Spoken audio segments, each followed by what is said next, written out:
sehat. Baik, luar biasa. Mbak Medi Iya. sendiri bagaimana? Ya, saya sehat. Kali ini kita bertemu diskusi untuk sharing dengan Mbak Marfu ya mengenai pengalaman mengajar selama ini yang Mbak Marfu temui di sekolah dasar itu seperti apa? Alhamdulillah selama saya mengajar banyak sekali pengalaman dan ilmu pengetahuan baru yang saya dapatkan.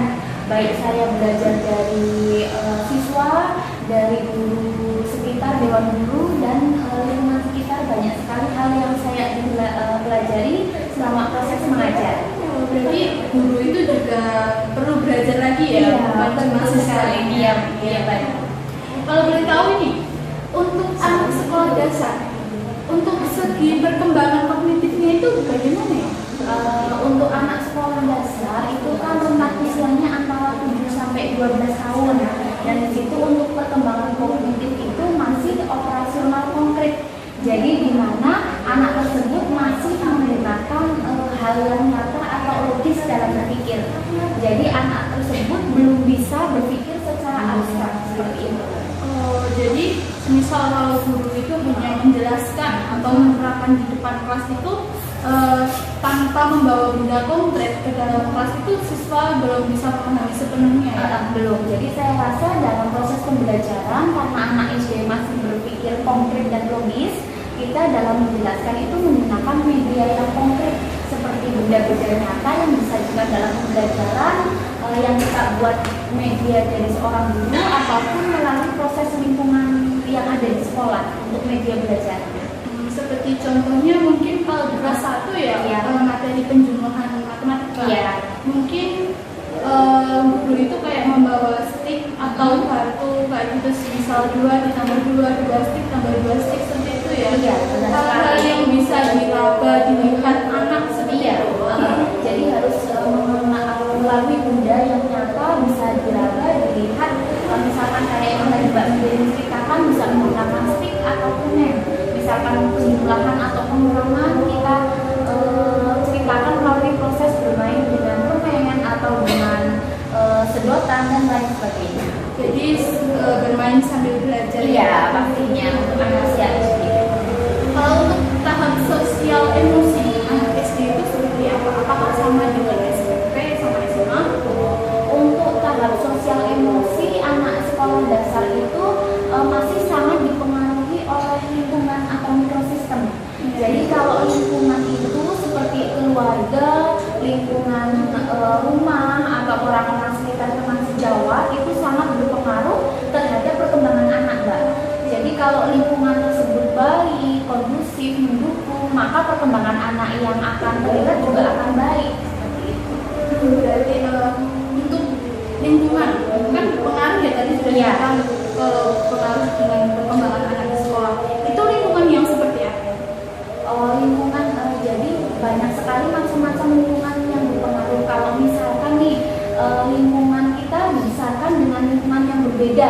Sebagai contoh Mbak Medelin besar di lingkungan Solo dengan adat, sistem budaya yang terkenal halus dan sopan, beda dengan lingkungan saya yang ada di Banjarnegara yang terkesan agak ngapa atau seperti ini. Itu karena pengaruh lingkungan.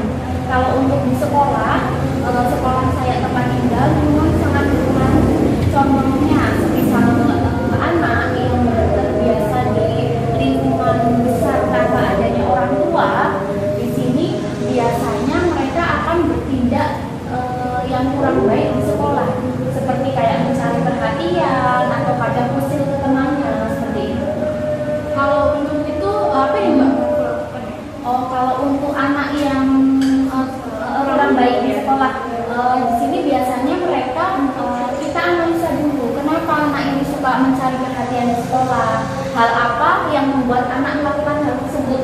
Setelah kita menganalisa, misalnya sudah ketemu jawabannya, ternyata anak ini mencari perhatian di sekolah, bersikap kurang baik di sekolah itu karena jauh dari orang tua, merasa kurang perhatian dari orang tua, maka hal yang kita lakukan adalah menjalin kerjasama antara orang tua dan saya sebagai guru untuk membentuk karakter anak menjadi lebih baik dengan memberikan perhatian yang cukup, memberikan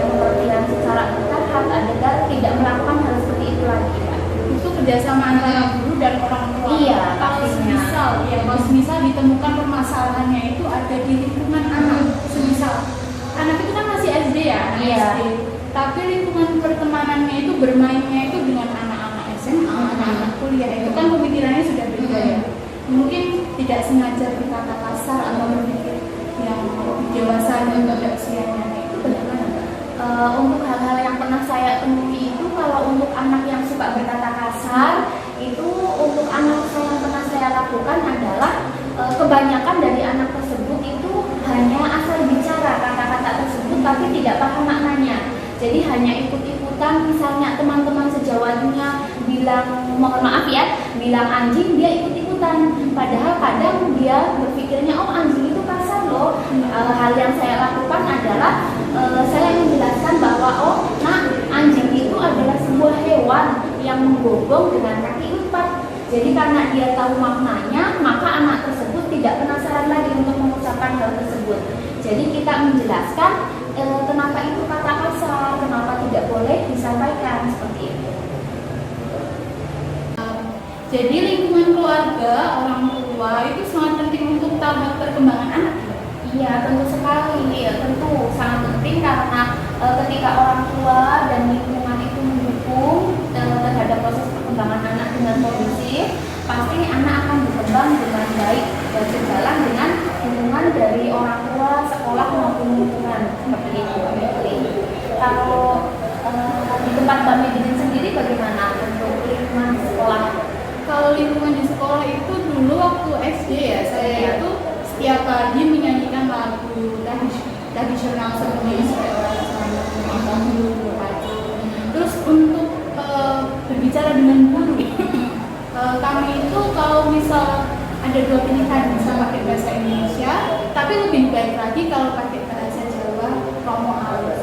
Bukan Romo Alus sih, yang pasti bukan bahasa Moko ya yang digunakan dengan siswa anak dengan anak, tapi kalau bicara dengan guru itu Mokonya itu Moko Alus atau bahasa lama, jadi unggah-unggahnya itu ada zamanan dia sudah dipelajari dari SD. Berarti sangat baik sekali nih di tempatnya ya Mbak. Iya, sudah ada pembiasaan. Berarti pembiasaan untuk sopan santun dan lembut kepada orang yang lebih tua itu ditanamkan sejak kecil. Iya, dibedakan begitu langsung.